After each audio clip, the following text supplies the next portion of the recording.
محترم احباب، السلام علیکم ورحمۃ اللہ وبرکاتہ۔ آج کی اردو زبان و ادب کی نشست میں ڈاکٹر نوید عبدالجلیل آپ تمام احباب کا تہ دل سے استقبال کرتا ہوں۔ آج کی نشست میں ہم گفتگو کریں گے طریقۂ تدریس اردو کے حوالے سے۔ آئیے آج کی نشست کا باقاعدہ آغاز کرتے ہیں۔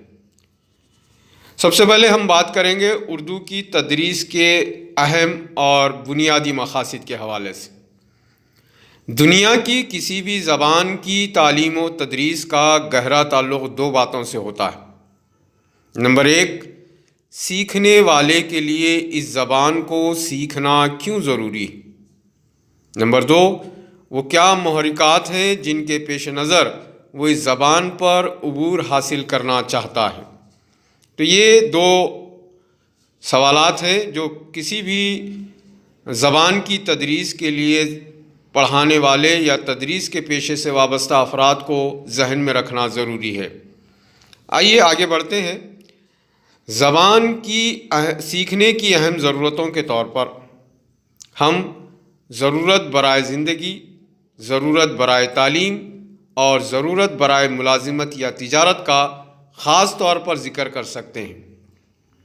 اس اعتبار سے زبان سیکھنے کے اہم محرکات کے طور پر جن باتوں کا تذکرہ کیا جا سکتا ہے وہ یہ ہیں، جس میں نمبر ایک فطری محرکات، سماجی محرکات نمبر دو، اور نمبر تین ہے تہذیبی و تمدنی محرکات۔ اردو بحیثیت مادری زبان اور بحیثیت ذریعہ تعلیم ہمارے لیے خصوصی موقوف رکھتی ہے۔ ہمارا بیشتر علمی، دینی، تہذیبی و تمدنی اور ادبی سرمایہ اسی زبان میں ہے۔ یہ ہماری تہذیبی شناخت کا مسئلہ ہے۔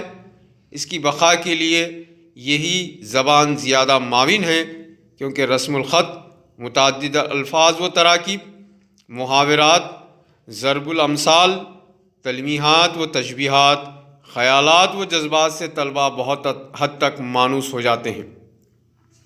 اپنی زبان و ادب سے طلبہ کو جو لگاؤ ہوتا ہے وہ کسی اور زبان سے نہیں ہو سکتا۔ ذریعہ تعلیم کی حیثیت سے یہ بات مسلمہ ہے کہ اردو ایک زبان ہے اور تدریس میں زبان پر زور دیا جانا چاہیے، کیونکہ نصاب کے دوسرے تمام مضامین کی تعلیم میں ترقی کا انحصار اردو زبان یعنی مادری زبان کی استعداد پر ہوتا ہے۔ اردو کی تدریس کے عام مقاصد، جس میں سب سے پہلے ہے طلباء میں اس بات کا احساس پیدا کرنا کہ اردو ان کی مادری زبان ہے اور اس رشتے سے انہیں اپنی مادری زبان یعنی اردو سے محبت ہونی چاہیے۔ یہ اردو کی تدریس کا پہلا عام اور عمومی مقصد۔ اور اس کا دوسرا مقصد ہے طلباء میں اس بات کی صلاحیت پیدا کرنا کہ وہ زبان کے عملی پہلو یعنی بولنے اور لکھنے اور ادراکی پہلو یعنی پڑھنے اور سمجھنے کی صلاحیت پر قدرت حاصل کر سکیں۔ جبکہ تیسرا مقصد اردو زبان کی تدریس کا ہے طلباء میں مطالعے کی ایسی عادت پیدا کرنا کہ وہ اردو ادبیات سے شغف پیدا کر سکیں، اچھے اور برے ادب میں تمیز کر سکیں اور اچھے ادب کے مطالعے سے زندگی کی اعلیٰ قدروں کا عرفان حاصل کر سکیں۔ جبکہ چوتھا مقصد اصناف سخن اور نمائندہ اسالیب بیان سے واقف کروانا اردو تدریس کا یہ چوتھا عام مقصد ہے۔ پانچویں مقصد کی طرف ہم بڑھتے ہیں۔ اردو زبان کی ابتدا، اس کی نشوونما اور ترقی کے مختلف مدارس سے طلباء کو واقف کروانا۔ جبکہ چھٹا مقصد ہے زبان کی تدریس کا مقصد زبان پر قدرت حاصل کرنا نہیں بلکہ فرد کے نقطۂ نظر میں وسعت پیدا کرنا بھی ہے، تاکہ وہ زندگی کے مسائل کو وسیع تناظر میں دیکھ سکے اور ان کا حل ڈھونڈ سکے۔ اور ساتواں جو مقصد ہے، اردو چونکہ ہندوستان کی مخلوط زندگی کی آئینہ دار ہے، اس لیے اس مشترکہ تہذیب کا استحسان کرانا بھی اردو تدریس کا اہم مقصد ہے۔ آٹھواں مقصد یوں ہے کہ طالب علم کو ملک کا ایک اچھا شہری بنانے کے علاوہ اس میں عمدہ لیڈرشپ کی تربیت اور انفرادی صلاحیتوں کا مالک بھی بنانا اردو تدریس کا ایک اہم مقصد ہے۔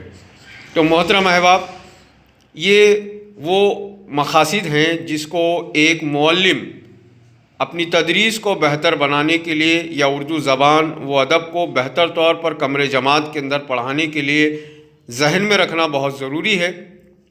آج کی یہ نشست اردو طریقۂ تدریس کی ابتدائی نشست تھی۔ آئندہ ہم اس کے آگے کے مواد کو آپ کے سامنے پیش کرتے رہیں گے۔ امید ہے کہ آج کی اس نشست کے ذریعے سے آپ کی معلومات میں اضافہ ہوا ہوگا۔ آپ اپنی آراء سے ہمیں واقف کرواتے رہیں، اور ایسے احباب جنہوں نے ابھی تک ہمارے یوٹیوب چینل کو سبسکرائب نہیں کیا ہے، ان سے گزارش ہے کہ وہ ہمارے یوٹیوب چینل کو سبسکرائب کریں تاکہ ہم اور مزید بہتر سے بہتر ویڈیوز بنانے کے قابل ہو سکیں۔